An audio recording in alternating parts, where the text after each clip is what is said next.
Let's be real. This world ain't safe for women. And when systems fail, when you get snatched, taken, locked away, or worse, no amount of be careful will save you. This episode is about what happens when a woman is kidnapped. What's possible? What's probable? And how the hell we survive it anyway. Not just physically, mentally, spiritually, and eventually publicly. This is for you if you've ever been scared, or if you're trying to never be a statistic. Let's get into it. Part 1, the dark truth. Let's not sugarcoat what we know will happen.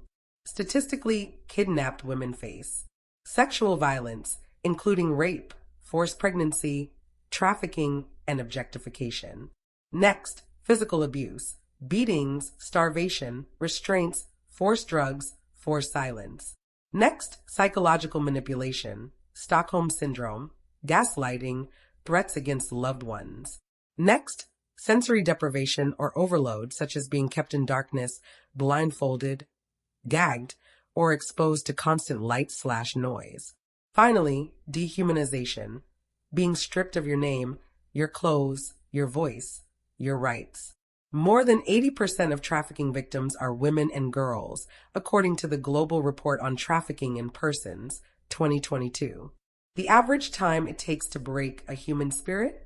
3 days without control. So don't rely on hope. Rely on preparation. Part 2. Prepare before it happens. This is what you can do right now to lower your chances and increase your power. Situational awareness is your superpower. Don't be scared. Be sharp. Know your exits. Check mirrors. Lock doors. Develop your people-watching skills. Keep earbuds out and phone down in transition spaces such as parking lots, garages, stairwells. Know your tools. Pepper spray, knife, personal alarm, tactical pen, but most importantly, your mind. Take a self-defense class and leave traces. Share your location with someone you trust. Write down license plates. Take pics when something feels off.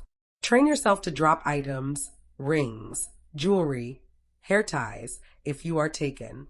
Have a mental file. Memorize 3 emergency contact phone numbers.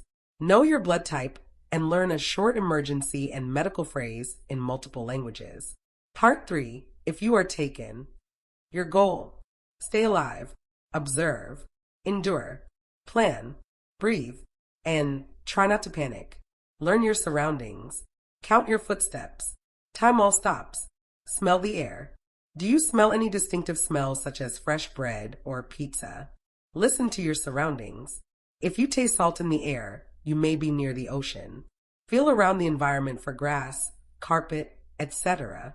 Remember, everything is data. If you're assaulted, try to preserve DNA under fingernails, toenails, and fabric. Try not to resist in a way that worsens harm unless escape is imminent. Find human weakness.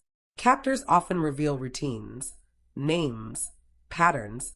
Pretend compliance if it buys you time, but never forget who you are. Plan your escape.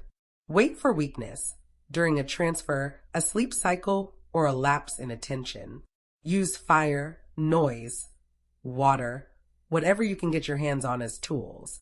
If you can't escape, focus on surviving long enough for someone to find you. Part 4, when you escape or get rescued. Getting out isn't the end. It's the beginning. Report everything you can. Even if your memory is scrambled, write what you remember. Medical attention. Demand a full rape kit test for trauma, STIs, infections, and injuries. PTSD is real. You may have flashbacks, nightmares, rage, numbness. You are not broken. You are processing. And it's okay. Therapy, EMDR, survivor groups, they can help change your life when you are ready. Part 5, turn pain into power. When you're up for it, consider the following: volunteering, talking to girls in your community, writing a book, speaking out, or even posting about it. Every woman who escapes becomes a map for the next one. Be the blueprint for your fellow sister. I know, this wasn't an easy episode, but it's a necessary one, because too many women don't know how dark the world can get until it swallows them whole. But not you.